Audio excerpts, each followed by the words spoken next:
Good morning students. नव भारती परिवार में आपका स्वागत है। टॉपिक चल रहा था हमारा बीएड प्रथम वर्ष के लिए। पुस्तक का नाम था हमारा पाठ्यक्रम से पार भाषा। ये हमारा 4th नंबर का पेपर है जो कंपलसरी है। इसमें हमारा टॉपिक चल रहा था फर्स्ट यूनिट में भाषा। हमने भाषा के अर्थ के बारे में जाना कि भाषा का अर्थ क्या होता है। सिंपल भाषा होता ही हमारी ध्वनि, यानी कि ध्वनि के लिए कहते हैं ध्वनि के जो संकेत है उनको व्यवस्थित रूप से व्यवस्थित करना, ये हमारी भाषा कहलाती है। और हम सामान्य भाषा में हम बोलते हैं कि भाषा विचारों का आदान प्रदान होता है। विचारों को हमें जो आदान प्रदान करते हैं उसकी अभिव्यक्ति जो हम करते हैं, ये हमारी भाषा की श्रेणी में आते हैं।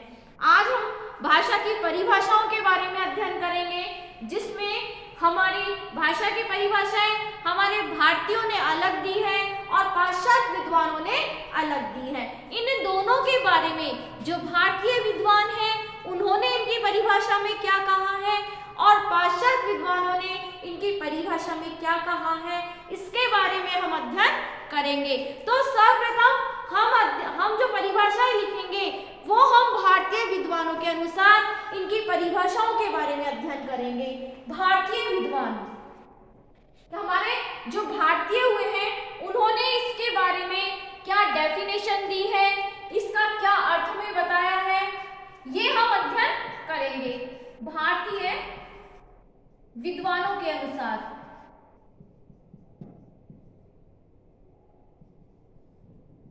भारतीय विद्वानों के अनुसार सर्वप्रथम हम महर्षि पतंजलि की परिभाषा पढ़ेंगे।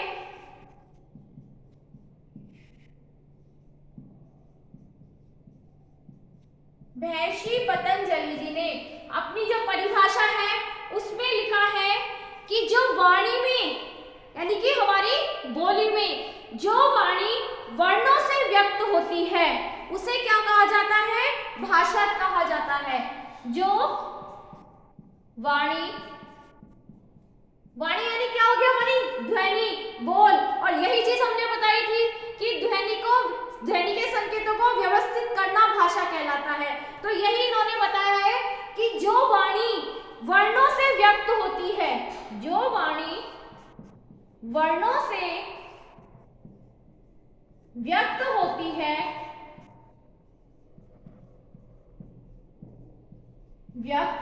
है वो क्या कहलाती है? भाषा कहलाती है। भाषा कहलाती है। ये किसने कहा है? महर्षि पतंजलि ने, जो कि हमारे भारतीय विद्वान हैं। अब हम देखेंगे नेक्स्ट जो हमारी परिभाषा है वो है हमारी काम प्रसाद, जो हमारा ना कामता प्रसाद गुरु, कामता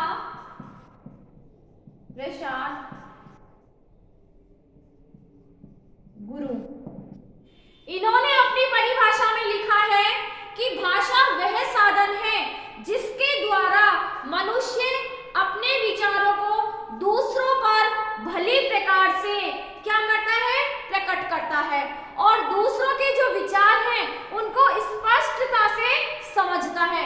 वही चीज जो हमने पहले बताई थी, यानी कि विचारों का आदान प्रदान। इन्होंने कहा है हमारे कि भाषा वह साधन है जिसके द्वारा मनुष्य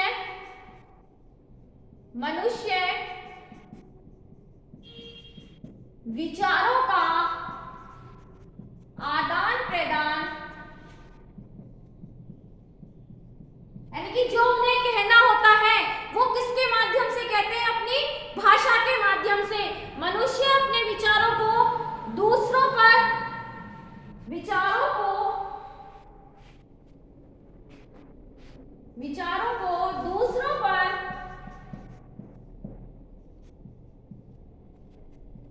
भली प्रकार से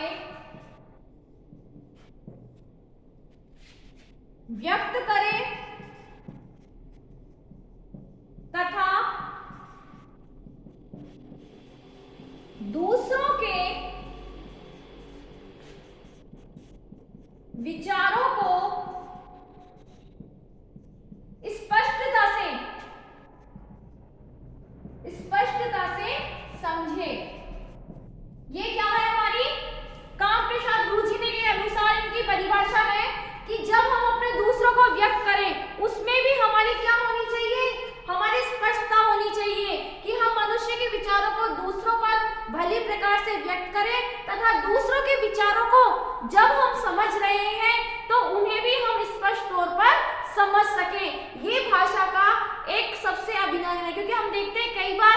हम जिस चीज को समझ नहीं पाते।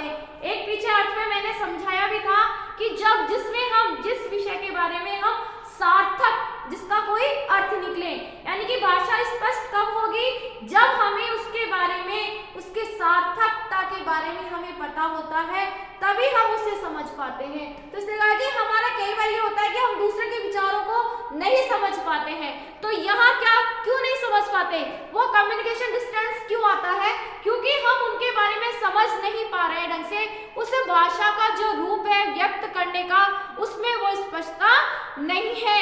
हम जब कहते हैं कि हम अपने विचारों को प्रकट करते हैं, कई बार हम देखते हैं कि जो स्पीच होते हैं, हम स्पीच से क्यों प्रभावित हो जाते हैं, वो उनकी भाषा की, यानी कि वो भाषा, उनकी बोली, उनका समझाने का तरीका, उनके विचार, उनकी भाषा प्रभावशाली। हम कहते हैं ना कि जब हमारा भाषण कब, स्पीच हमारा कब प्रभावशाली होगा, जब उस भाषा में हमारी स्पष्टता होती है। और स्पष्टता कब आती है, जब हम उस चीज को क्लियरिटी से हम समझ सके, यानी कि जो व्यक्ति हमसे कहना चाह रहा है उस बात को हम जू का तू समझें, वही स्पष्टता होती है। अगर वहां हम समझ नहीं पा रहे हैं तो कहीं ना कहीं हमारी भाषा में अस्पष्टता है, हमारी भाषा प्रभावशाली नहीं है। तो यही है कि मनुष्य के विचारों को दूसरों पर भली प्रकार से व्यक्त करे तथा दूसरे के विचारों को स्पष्टता से समझे।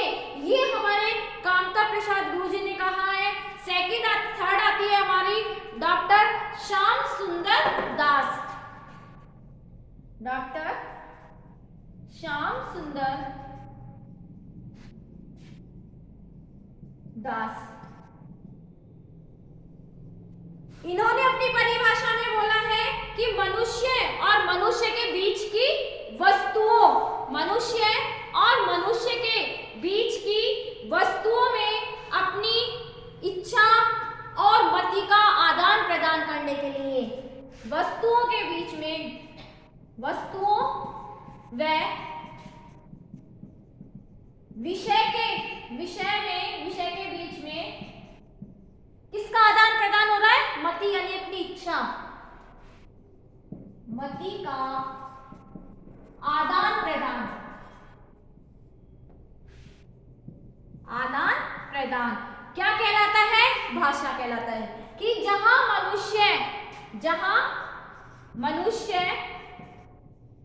मनुष्य या प्राणी वस्तुओं विषय के बीच में अपनी मति का आदान प्रदान के, अपनी बुद्धि का, अपनी इच्छा का जहां आदान प्रदान करते हैं, वही भाषा कहलाती है।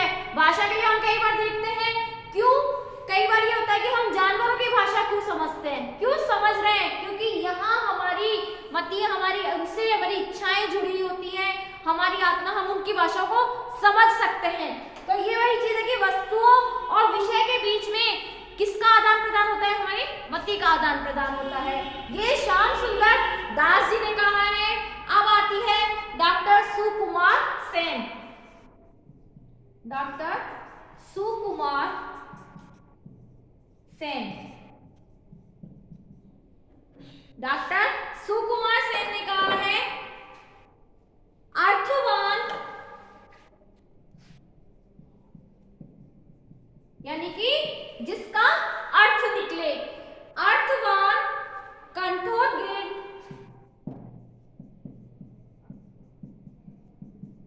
यानी कि जिसका अर्थ निकले, ऐसी कंठोदगीन यानी कि हमारे कंठ से ऐसी भाषा निकले, ऐसी वाणी निकले जिसका कि कोई अर्थ निकले। अर्थवान कंठोदगीन ध्वनि, ध्वनि क्या होती है, समिष्ट भाषा होती है, समिष्ट भाषा है। यानी कि ऐसी भाषा जिसका, जैसी कंठोदगीन ध्वनि, जो हमारे कंठ से उत्पन्न होने वाली ध्वनि, जिसका कोई अर्थ निकले, यही हमारी क्या है, समिष्ट ही हमारी भाषा है, जिसमें पूरी सब कुछ समाहित होता है। अर्थवान कंठोदगीन ध्वनि, कंठ से निकली हुई ध्वनि जिसका कोई अर्थ निकले। अब है हमारा डॉक्टर भोलानाथ तिवारी। डॉक्टर भोलानाथ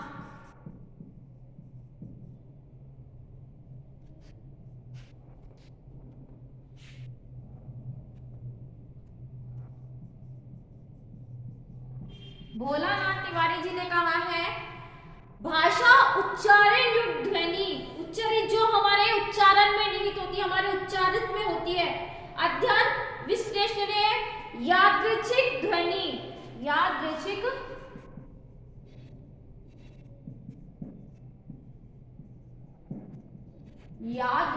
ध्वनि प्रतीक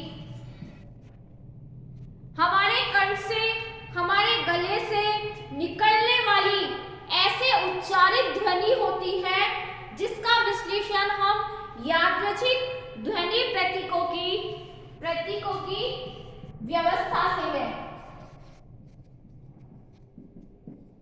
व्यवस्था है। ये इन्होंने भाषा को एक यादृच्छिक ध्वनि प्रतीकों का नाम दिया है कि हमारे उच्चारण में जो हमारी भाषा है ये हमारी एक यादृच्छिक ध्वनि है। ये हमारे भारतीय विद्वानों के अनुसार हमारी डेफिनेशन थी। अब हम पढ़ेंगे पाश्चात्य विद्वानों के अनुसार, पाश्चात्य विद्वानों के अनुसार।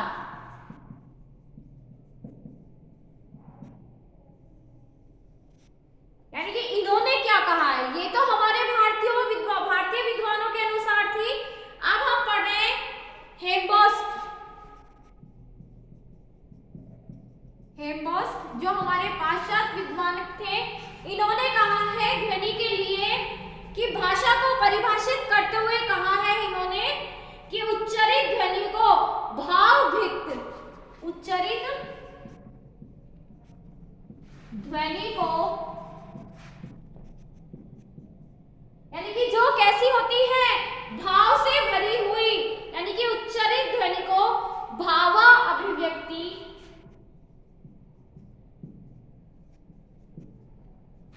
भावाभिव्यक्ति यानी कि जिसके हम भावों को व्यक्त कर सकते हैं, भावाभिव्यक्ति के लिए उपयोगी बनाने के लिए उपयोगी बनाने के लिए हम क्या करते हैं, इसे उपयोगी बनाने के लिए हम किसका प्रयोग करते हैं, निरंतर हम इसकी चेष्टा का फल लेते हैं। यानी कि हम इस चीज को निरंतर, जिसके अनुसार हम अपने भावों की अभिव्यक्ति कर सकते हैं, ऐसे हम उनको उपयोगी बनाने की हमारी चेष्टा रहती है।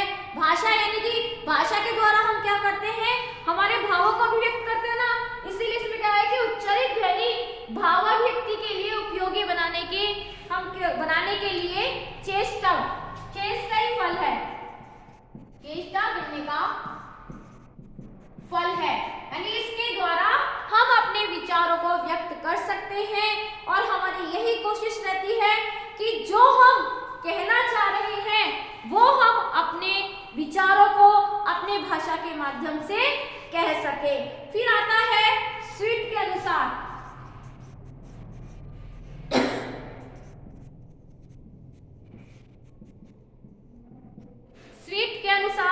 स्वीट ने कहा है कि धन्यायुक्त यानी कि धन कहते हैं ना जिसमें माइनस और प्लस, वही चीज यहाँ पर है ध्वन्यायुक्त शब्दों द्वारा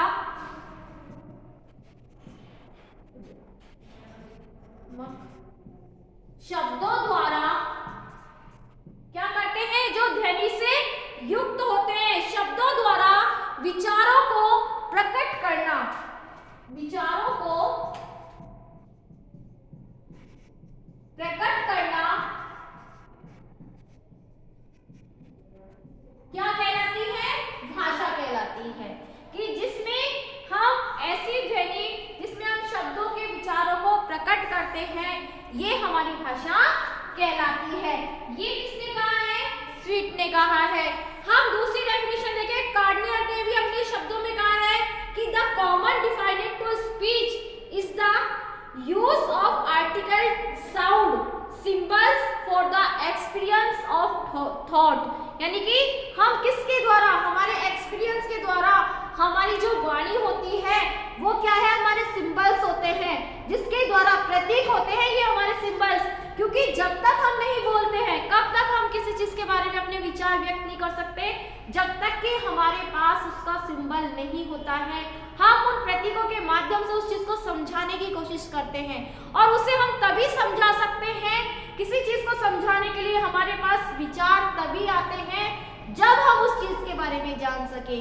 तो ये गार्डनियर की भी अच्छी है कि ऐसा थॉट होता है, हमारा ये थॉट है कि अगर हमारे पास उस चीज की नॉलेज है, नॉलेज के साथ हमारे साथ पास उसका सिंबल है, तभी हम उस चीज के बारे में अच्छे से क्लियर कर सकते हैं और समझा सकते हैं। और ये किसके माध्यम से करते हैं? हम अपनी भाषा के माध्यम से करते हैं। तो भाषा वह साधन होता है जिसके द्वारा हम हमारे विचारों को और हमारे ज्ञान को हम एक व्यक्ति से दूसरे व्यक्ति तक उसे पहुंचाते हैं। साथ में हम इस चीज का इसमें ध्यान रखते हैं कि उसका जो हमारा उद्देश्य है वो हमारा एक सार्थक होता है, अर्थात जिसका कोई अर्थ निकले। अगर हम किसी चीज के बारे में ज्ञान प्राप्त करते हैं और उसका कोई महत्व नहीं होता है, अर्थ नहीं होता है, तो हम उस चीज की नॉलेज नहीं लेते। तो भाषा भी वहाँ व्यक्त होती है जब हम उसका कोई सार्थक ध्वनि निकले, सार्थक उसका प्रयोग निकले। तो ये हमारी डेफिनेशन थी हमारे भारतीय विद्वानों के अनुसार और हमारे पाश्चात्य विद्वानों के अनुसार। धन्यवाद।